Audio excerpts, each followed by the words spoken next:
ইরানে আইআরজিসির নতুন নিয়ম, ইরানের জাহাজ দখল করাকে জলদস্যুর মতো লাভজনক ব্যবসা বললেন ট্রাম্প।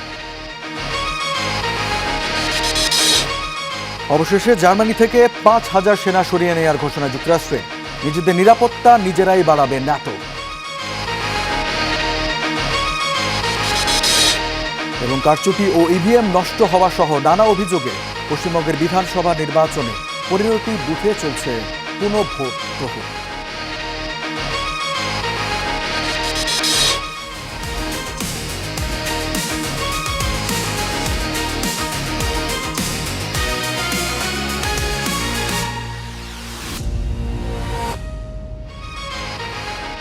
স্বাগত স্টার ওয়ার্ল্ডে, সঙ্গে আছে রঞ্জিত শেখার। এতক্ষণ সংবাদ শিরোনাম দেখছিলেন, এবারে জানাবো এসবের বিস্তারিত। আর শুরুতেই জানাবো মধ্যপ্রাচ্যের যুদ্ধের খবর।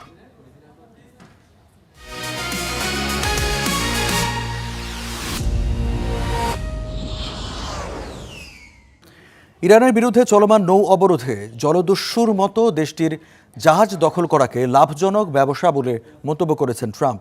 এ প্রসঙ্গে বলতে গিয়ে মার্কিন বাহিনীকে তিনি জলদস্যুর সাথে তুলনা করেন, যদিও তার এই দস্যুতা পছন্দ করছেন না অন্তত ৬১% মার্কিন নাগরিক। এদিকে যুদ্ধবিরতির মধ্যে ইসরায়েল, কাতার, কুয়েত ও আরব আমিরাতের কাছে প্রায় $৮.৫ বিলিয়ন অস্ত্র বিক্রি করতে যাচ্ছে যুক্তরাষ্ট্র। গত ১৩ এপ্রিল থেকে ইরানের বন্দরগুলোর উপর নৌ অবরোধে আন্তর্জাতিক জলসীমায় এই টহল মার্কিন বাহিনীর। আটক হয়েছে বেশ কয়েকটি ইরান সংশ্লিষ্ট জাহাজও। এই অবরোধকে জলদস্যুতা বলে তীব্র সমালোচনা করে আসছে তেহরান। আর সেই সমালোচনার মধ্যেই শুক্রবার ফ্লোরিডার পাম বিচে এক বক্তব্যে মার্কিন প্রেসিডেন্ট ডোনাল্ড ট্রাম্প যেন উল্টো সেই জলদস্যুতার কথাই গর্বের সঙ্গে তুলে ধরলেন।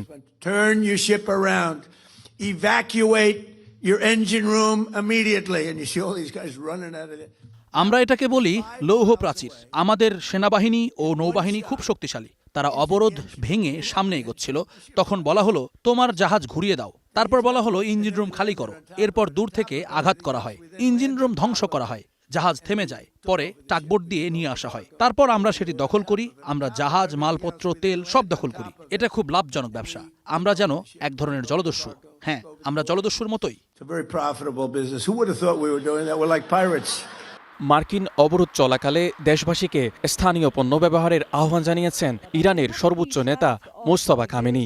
শুক্রবার শ্রমিক দিবসে দেয়া নতুন এক বার্তায় এই আহ্বান জানান তিনি। যেভাবে প্রিয় ইরানি জাতি যুদ্ধ চলাকালে দেশের সামরিক বাহিনীকে যথাযথ সমর্থন দিয়েছে, তেমনি এখন শিক্ষক ও শ্রমিকদের সহায়তাও শক্তিশালী সমর্থন দেখানো প্রয়োজন। শত্রুদের পরাজিত করতে অর্থনৈতিক ও সাংস্কৃতিক যুদ্ধ চালাতে হবে। দেশীয় উৎপাদিত পণ্যের ব্যবহারকে অগ্রাধিকার দিতে হবে।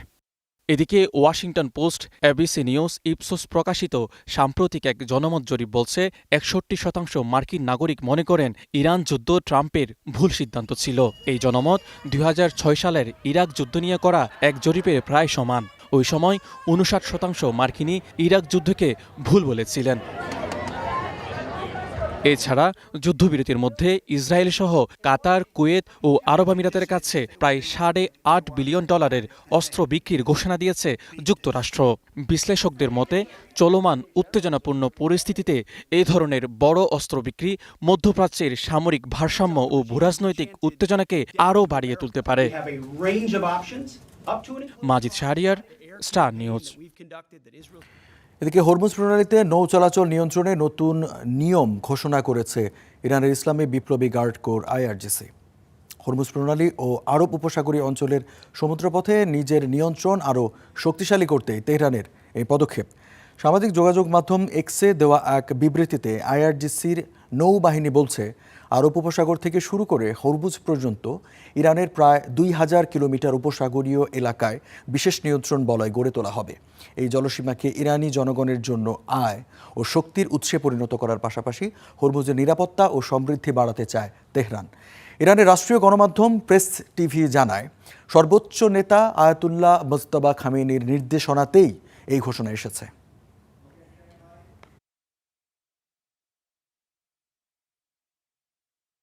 যারা আরব উপসাগরকে লক্ষ্য করে নীল নকশা সাজাচ্ছে, ষড়যন্ত্র করছে, তাদের জন্য এই অঞ্চলে কোনো জায়গা নেই। একমাত্র সমুদ্রের তলদেশ ছাড়া তাদের আর কোথাও ঠাঁই হবে না। ইরানে অবিস্ফোরিত বোমা নিষ্ক্রিয় করার সময় আকস্মিক বিস্ফোরণে ইসলামিক রেভলিউশনারি গার্ড কর্পস বা আইআরজিসির অন্তত 14 জন সেনা মারা গেছে। গুরুতর আহত হয়েছে আরও 2 জন।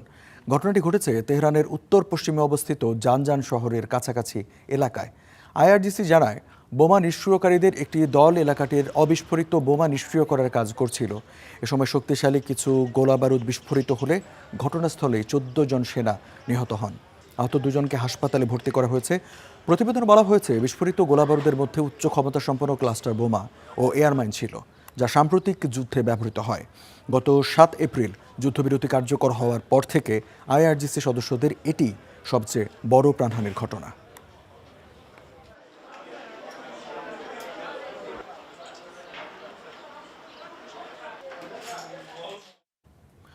অবশেষে জার্মানি থেকে 5,000 মার্কিন সেনা সরিয়ে নেওয়ার নির্দেশ দিচ্ছে যুক্তরাষ্ট্র। ইরান যুদ্ধকে কেন্দ্র করে প্রেসিডেন্ট ট্রাম্পের সঙ্গে ইউরোপের দেশগুলো ক্রমবর্ধমান দূরত্বের মধ্যেই ন্যাটো মিত্র জার্মানির বিরুদ্ধে এই পদক্ষেপ নিল ওয়াশিংটন। কয়েকদিন আগে জার্মানির চ্যান্সেলর ফ্রেডরিক মের্জের সঙ্গে তিক্ত বাক্য বিনিময়ের পর জার্মানি থেকে সেনা সরিয়ে নেয়ার হুমকি দিয়েছিলেন ট্রাম্প। জার্মানির একটি মার্কিন সেনা ঘাঁটি, যুদ্ধ বিমান থেকে শুরু করে সব ধরনের সমরাস্ত্র সক্ষমতাই আছে এই ঘাঁটিতে। পুরো জার্মানি জুড়ে এমন বেশ কিছু সেনা ঘাঁটিতে প্রায় 40,000 মার্কিন সেনা আছে। কেবল সেনা উপস্থিতিই নয়, জার্মানিতে আছে যুক্তরাষ্ট্রের বেশ কটি বিমান ঘাঁটি ও দূরপাল্লার ক্ষেপণাস্ত্র নিক্ষেপের মতো প্রযুক্তি, যা রাশিয়ার বিরুদ্ধে সম্ভাব্য যে কোনো প্রতিরোধের ক্ষেত্রে জার্মানিকে গুরুত্বপূর্ণ নিরাপত্তা সুবিধা দিয়ে আসছে। 60-এর দশকে সমাজতান্ত্রিক রাশিয়ার বিরুদ্ধে স্নায়ুযুদ্ধ চলাকালে কৌশলগত অবস্থান বিবেচনায় জার্মানিতে প্রায় 2.5 লাখ সেনা মোতায়েন করে যুক্তরাষ্ট্র। লক্ষ্য ছিল রাশিয়ার সম্ভাব্য আক্রমণ থেকে ইউরোপের মিত্রদের রক্ষা করা। কিন্তু ইরান যুদ্ধকে কেন্দ্র করে জার্মানি সহ পুরো ইউরোপের সাথেই যুক্তরাষ্ট্রের সম্পর্ক প্রায় তলানিতে। এই ধারাবাহিকতায় জার্মানি থেকে 5,000 সেনা প্রত্যাহারের নির্দেশ দিলেন মার্কিন প্রতিরক্ষামন্ত্রী পিট হেগসেক। কয়েকদিন আগেই জার্মানির চ্যান্সেলর ফ্রেডরিক মের্জের সঙ্গে ট্রাম্পের তিক্ত বাক্য বিনিময়ের পর যুক্তরাষ্ট্রের এই পদক্ষেপ। যুদ্ধবন্ধে চলমান শান্তি আলোচনায় ইরান যুক্তরাষ্ট্রকে অপমান করছে এমন অভিযোগ তুলেছিলেন জার্মান চ্যান্সেলর। এর জেরেই ট্রাম্প সেনা সরিয়ে নিলেন বলে ধারণা করা হচ্ছে। যুক্তরাষ্ট্রের এমন পদক্ষেপের ফলে দেশটিতে থাকা বাকি 35,000 সেনার উপরও এর নেতিবাচক প্রভাব পড়বে বলে মনে করা হচ্ছে। কেবল জার্মানি থেকে সেনা সরিয়ে নেয়াই নয়, নিজেদের প্রতিরক্ষা ব্যবস্থা জোরদার করার কথা ভাবছে জার্মানি। বর্তমানে জার্মানির সক্রিয় সেনা 1,85,000, সেটি বাড়িয়ে 2,60,000 করার ঘোষণা দিয়েছেন দেশটির প্রতিরক্ষামন্ত্রী। সেই সাথে ন্যাটো সদস্য দেশগুলো সবাই নিজেদের প্রতিরক্ষা নিজেরাই নিশ্চিত করার কথা ভাবছে। কারণ ট্রাম্পের ক্ষমতাকালে ন্যাটোতে যুক্তরাষ্ট্রের অংশীদারিত্ব কতটা থাকবে সেই প্রশ্ন উঠেছে। Ishtiaq Hossain, star news. দেখছেন স্টার ওয়ার্ল্ড, ফিরছে একটু পর।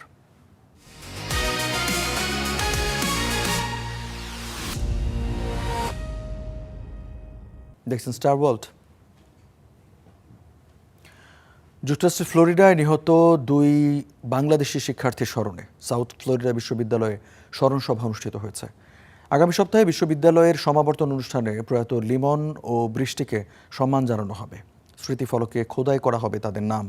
এদিকে অভিযুক্ত হিশামের বিরুদ্ধে চূড়ান্ত অভিযোগপত্র দাখিলের আগে শেষ মুহূর্তের অনুসন্ধান চালিয়ে যাচ্ছে ফ্লোরিডা পুলিশ। সাউথ ফ্লোরিডা বিশ্ববিদ্যালয়ের টাম্পা ক্যাম্পাস সমবেত হয়েছেন শোকাহত শিক্ষক শিক্ষার্থীরা। বাংলাদেশের 2 ডক্টরাল শিক্ষার্থী নাহেদা বৃষ্টি ও জামিল লিমনের স্মরণে এই স্মরণ সভা। ইউএসএফের প্রেসিডেন্ট মোয়েজ লিমামের উদ্যোগে ক্যাম্পাসের স্মৃতিস্তম্ভে যুক্ত হয়েছে বৃষ্টি ও জামিলের নাম। We gather in grief because 2 vibrant members of our university family, Nahida Bristi and Zamil Limon, were taken from us far too soon. Hillsborough County sheriff Chad Chronister গতকাল নিশ্চিত করেছেন হাওয়ার্ড ফ্র্যাঙ্কলিন ব্রিজের নিচে পাওয়া দেহাবশেষটি বৃষ্টির। গেল রোববার একটি ময়লার ব্যাগের ভেতর থেকে তার মৃতদেহটি উদ্ধার করা হয়। লিমনের মতোই বৃষ্টির শরীরেও একাধিক ছুরিকাঘাতের চিহ্ন ছিল। কাউন্টি শেরিফ বলেন, ব্রিজের নিচে নৌকা নিয়ে মাছ ধরছিলেন শিকারীরা। তাদের ছিপে ময়লার ব্যাগটি আটকে যায়। ব্যাগটি তুলে আনতেই গন্ধ টের পান মাছ শিকারীরা। তারাই পুলিশকে খবর দেন। সিসি ক্যামেরার ছবিতে বৃষ্টিকে সবশেষ যে পোশাকে দেখতে পাওয়া যায়, মৃতদেহও ছিল একই পোশাক। সপ্তাহের শুরুতে দাখিল করা আদালতের নথিতে বলা হয়েছে 1 সপ্তাহেরও বেশি সময় অনুসন্ধানের পর হাওয়ার্ড ফ্র্যাঙ্কলিন ব্রিজের দক্ষিণে 2 শিক্ষার্থীর মরদেহের সন্ধান মেলে। লিমনের রুমমেট হিশাম আবু গার্বিয়ের বিরুদ্ধে রাষ্ট্রপক্ষ হত্যার পরিকল্পনা ও হত্যার আলামত লুকিয়ে ফেলার মতো গুরুতর অভিযোগ এনেছে। এসব অপরাধ প্রমাণিত হলে যুক্তরাষ্ট্রের আইন অনুযায়ী হিশামের মৃত্যুদণ্ডের মতো সর্বোচ্চ সাজা হতে পারে। তবে বিচারের জন্য চূড়ান্ত অভিযোগপত্র দেওয়ার আগে শেষ মুহূর্তের কিছু অনুসন্ধান চালিয়ে যাচ্ছে তদন্তকারী পুলিশ। Zahidur Rahman, Star News. পশ্চিমবঙ্গের বিধানসভা নির্বাচনে 15টি বুথে চলছে পুনঃ ভোট গ্রহণ। ভোটে কারচুপি ও ইভিএম নষ্ট হওয়া সহ নানা অভিযোগে আবারও ভোট নেওয়ার নির্দেশ দিয়েছিল নির্বাচন কমিশন। সকাল 7টা থেকে সন্ধ্যা 6টা পর্যন্ত চলবে ভোট। কেন্দ্রগুলোতে সকাল থেকেই ছিল ভোটারদের উৎসবমুখর উপস্থিতি। বেলা 11টা পর্যন্ত ভোট পড়ে প্রায় 37%। ফের ভোটের লাইনে পশ্চিমবঙ্গের দক্ষিণ 24 পরগনার ভোটাররা। ভোটে কারচুপি, ইভিএম নষ্ট হওয়া, ওয়েবকাস্টিং ক্যামেরা বন্ধ হওয়া সহ নানা অভিযোগে বিধানসভার 15টি বুথে পুনর্ভোটের নির্দেশ দেয় নির্বাচন কমিশন। এর মধ্যে দক্ষিণ 24 পরগনার মগরাহাট কেন্দ্রে 11টি ও ডায়মন্ড হারবারে 4টি বুথে আবারও ভোট দেন ভোটাররা। পুনর্ভোটকে ঘিরে তৎপর কেন্দ্রীয় বাহিনী, নেওয়া হয় নজিরবিহীন নিরাপত্তা ব্যবস্থা। প্রতিটি ভোট কেন্দ্রে তৈরি করা হয় নিরাপত্তা বলয়। সকাল থেকে ভোটার উপস্থিতি কিছুটা কম থাকলেও বেলা বাড়ার সাথে সাথে দীর্ঘ হয় ভোটের লাইন। ডায়মন্ড হারবারের 2 দফায় ছিল ভোটারদের রেকর্ড উপস্থিতি। পুনর্নির্বাচনেও সেই ধারা অব্যাহত থাকবে বলে মনে করা হচ্ছে। তবে দ্বিতীয়বার ভোট দিতে হচ্ছে বলে অসন্তোষ জানান অনেকেই।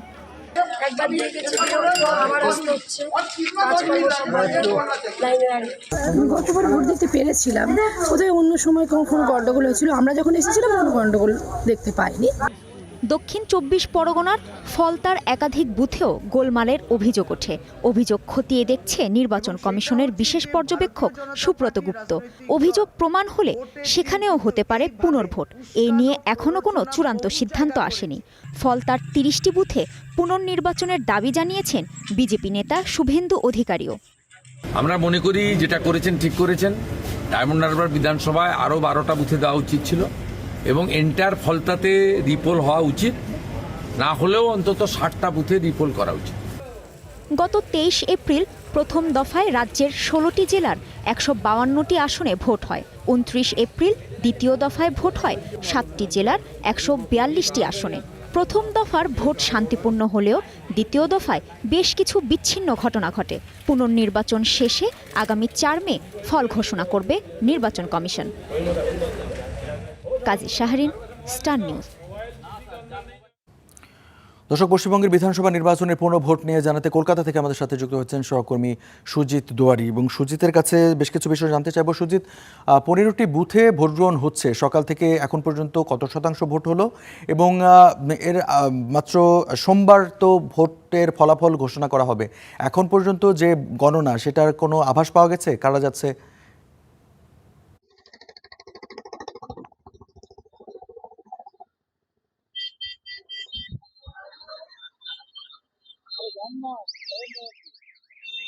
দেখুন রোজু, আপনাকে জানিয়ে রাখি যে এখনো পর্যন্ত নির্বাচন কমিশন যে তথ্য দিয়েছে তাতে কিন্তু 85% ভোট হয়ে গিয়েছে। অর্থাৎ যে 15টি কেন্দ্রে পুনর্নির্বাচন হচ্ছে, মগরাহাট পশ্চিম এবং ডায়মন্ড হারবার, এই দুটি বিধানসভা কেন্দ্রের কোনোটি জায়গায় কিন্তু নির্বিঘ্নেই ভোট চলছে। কার্যত বিরোধীদের তরফে কিন্তু বলা হয়েছিল যে আরো একটি জায়গায় পুনর্নির্বাচন করা হোক, আরো কয়েকটি জায়গার দাবি করা হয়েছিল একটি বিধানসভার বেশ কয়েকটি বুথে। সেখানে কিন্তু এখনো পর্যন্ত বিবেচনাধীনের মধ্যে রয়েছে, অর্থাৎ নির্বাচন কমিশন এখনো সিদ্ধান্ত নেয়নি সেই জায়গাগুলোতে পুনরায় নির্বাচন হবে কিনা। তবে এই যে জায়গাগুলো পুনরায় নির্বাচন আছে সেটা কিন্তু নির্বিঘ্নেই চলছে।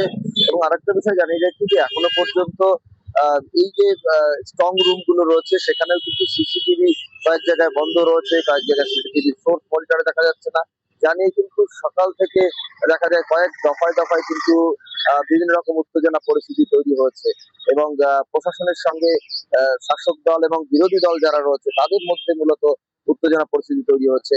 এবং এই পরিস্থিতির মধ্যেও কিন্তু এই যে পুনরায় যে ভোট হচ্ছে 15টি জায়গায়, সে জায়গায় বিজেপির তরফে দাবি করা হয়েছিল আরো বেশ কিছু জায়গায় যাতে নির্বাচন করা হয়, কারণ সেই সমস্ত জায়গায় কোথায় কোথাও 100% উপরে ভোট পড়েছে, কোথাও ইভিএম এর যে বোতাম সেটা টেপ দিয়ে ঢেকে দেওয়া হয়েছে, কোথাও কালি লাগিয়ে দেওয়া হচ্ছে, এই সমস্ত দাবি দাওয়া কিন্তু ছিল। সেক্ষেত্রে নির্বাচন কমিশনের বিশেষ দল তারা কিন্তু পরিদর্শন করেন ওই সমস্ত এলাকায় এবং সাধারণ ভোটারদের সঙ্গে কথা বলেন। তারা মূলত সিদ্ধান্ত নিয়েছেন যে আপাতত 15টি জায়গায় নির্বাচন করা হবে, সেভাবেই কিন্তু নির্বাচন হচ্ছে। তবে দ্বিতীয়বার যে একই কেন্দ্রে ভোট দিতে যাওয়া নিয়ে কিন্তু আপত্তি রয়েছে অনেকে। তারা বলছেন একটা কর্মব্যস্ততা দিন, সেই দিনটা নষ্ট করে কেন আবার দ্বিতীয় দিন তাদের ভোটদান করতে যেতে হবে, যেখানে তাদের ভোটদানের জন্য সারাদিন তাদের কিন্তু কর্ম থেকে বিরত থাকতে হচ্ছে। এই জায়গায় দাঁড়িয়ে এখনো পর্যন্ত নির্বাচন কমিশন সিদ্ধান্ত নিয়েছে ভোট প্রক্রিয়া শান্তিপূর্ণ হবে এবং ভোট পরবর্তী সময় অর্থাৎ গণনা যে 4 তারিখে হচ্ছে, গণনার পরেও কিন্তু এই যে বাহিনী কিন্তু রাজ্যে থেকে যাবে, অর্থাৎ ভোট পরবর্তী হিংসা যাতে না ছড়ায় সে কারণে নির্বাচন কমিশন সিদ্ধান্ত নিয়েছে যে এই যে বাহিনী এবং পুলিশ প্রশাসনের যে সিকিউরিটি সেটা কিন্তু এলাকা এলাকায় থাকবে এবং সেক্টর যেখানে বানানো হয়েছিল সেক্টর অফিসগুলো খোলা থাকবে, অর্থাৎ বিদ্যালয়গুলি যেখানে রয়েছে সেই বিদ্যালয়ের ফোর্স কিন্তু একইভাবে মজুদ থাকবে। রঞ্জিত। সুজিত, আপনাকে ধন্যবাদ। আবারও মধ্যপ্রাচ্যের যুদ্ধের খবর। সাম্প্রতিক যুদ্ধে মধ্যপ্রাচ্যের 8টি দেশে থাকা 16টি মার্কিন সেনাঘাঁটির ব্যাপক ক্ষয়ক্ষতি হয়েছে। মার্কিন গণমাধ্যম সিএনএনের এক অনুসন্ধানের প্রতিবেদনে এই তথ্য জানানো হয়েছে। 28 ফেব্রুয়ারি যুদ্ধ শুরুর পর মধ্যপ্রাচ্যের 8টি দেশের মার্কিন সেনাঘাঁটি লক্ষ্য করে দূরপাল্লার ক্ষেপণাস্ত্র ও ড্রোন হামলা চালায় ইরান। এসব হামলায় কাতার, কুয়েত ও ইরাকে অবস্থিত মার্কিন সেনাঘাঁটির রাডার ও যোগাযোগ ব্যবস্থা ধ্বংস হয়ে গেছে। স্যাটেলাইট চিত্র ও কর্মকর্তাদের তথ্য মতে কিছু ঘাঁটির ক্ষয়ক্ষতির পরিমাণ বিশাল এবং কিছু ঘাঁটি ব্যবহারের অযোগ্য হয়ে পড়েছে। কেবল 5ম নৌবহরের সদর দপ্তর মেরামতেই অন্তত $200 মিলিয়ন খরচ হতে পারে। বিশেষজ্ঞদের মতে ইরান অত্যন্ত পরিকল্পিতভাবে আমেরিকার সবচেয়ে দামি রাডার এবং যোগাযোগ ও প্রতিরক্ষা ব্যবস্থাগুলোর উপর আঘাত এনেছে, যা মধ্যপ্রাচ্যে মার্কিন সামরিক উপস্থিতিকে চ্যালেঞ্জের মুখে ফেলেছে। যুদ্ধবিরতি সত্ত্বেও লেবাননে হামলা চালিয়ে যাচ্ছে দখলদার ইসরায়েল। একের পর এক হামলায় নতুন করে প্রাণ গেছে আরও 16 জনের। এসব হামলায় লক্ষ্যবস্তু ছিল বেসামরিক অবকাঠামো ও আবাসিক ভবন। এছাড়াও হামলা হয়েছে হিজবুল্লাহ গোষ্ঠীর ঘাঁটিতে। ইসরায়েলের দাবি এসব হামলায় বেশ কজন হিজবুল্লাহ সদস্য নিহত হয়েছে। আক্রমণ করা হয়েছে তাদের 50টিরও বেশি অবকাঠামোতে। এ নিয়ে শনিবার একটি ভিডিও প্রকাশ করেছে আইডিএফ। এছাড়া দক্ষিণ লেবাননে আগ্রাসনের মাত্রা আরও বাড়াতে যাচ্ছে ইসরায়েল। শনিবার দক্ষিণ লেবাননের 9টি গ্রাম খালি করার নির্দেশ দিয়েছে দখলদার বাহিনী। ইসরায়েলি বাহিনীকে লক্ষ্য করে পাল্টা হামলা তীব্র করেছে হিজবুল্লাহ। তাদের স্বল্পমূল্যের ফায়ার অপটিক ড্রোন এখন আইডিএফের জন্য নতুন চ্যালেঞ্জ তৈরি করছে। এদিকে লেবাননের শান্তিরক্ষা মিশনের মেয়াদ শেষ করার বিষয়ে জাতিসংঘ নিরাপত্তা পরিষদের সিদ্ধান্তটি পুনর্বিবেচনা করার আহ্বান জানিয়েছে চীন।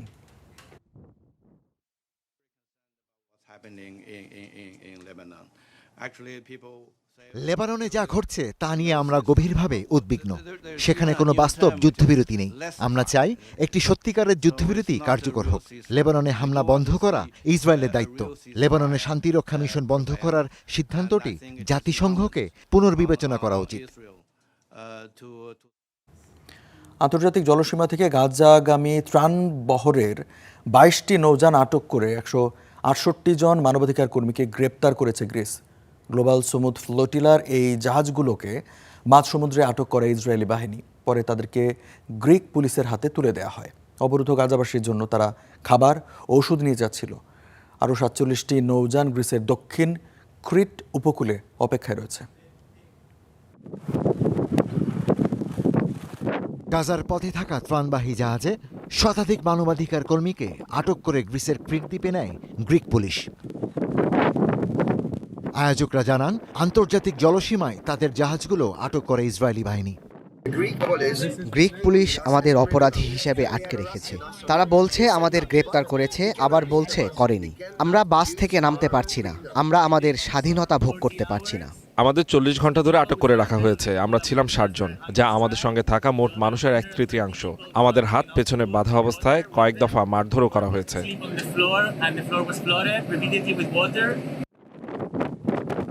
শুধু তাই নয়, তাদের উপর চালানো হয় শারীরিক নির্যাতনও।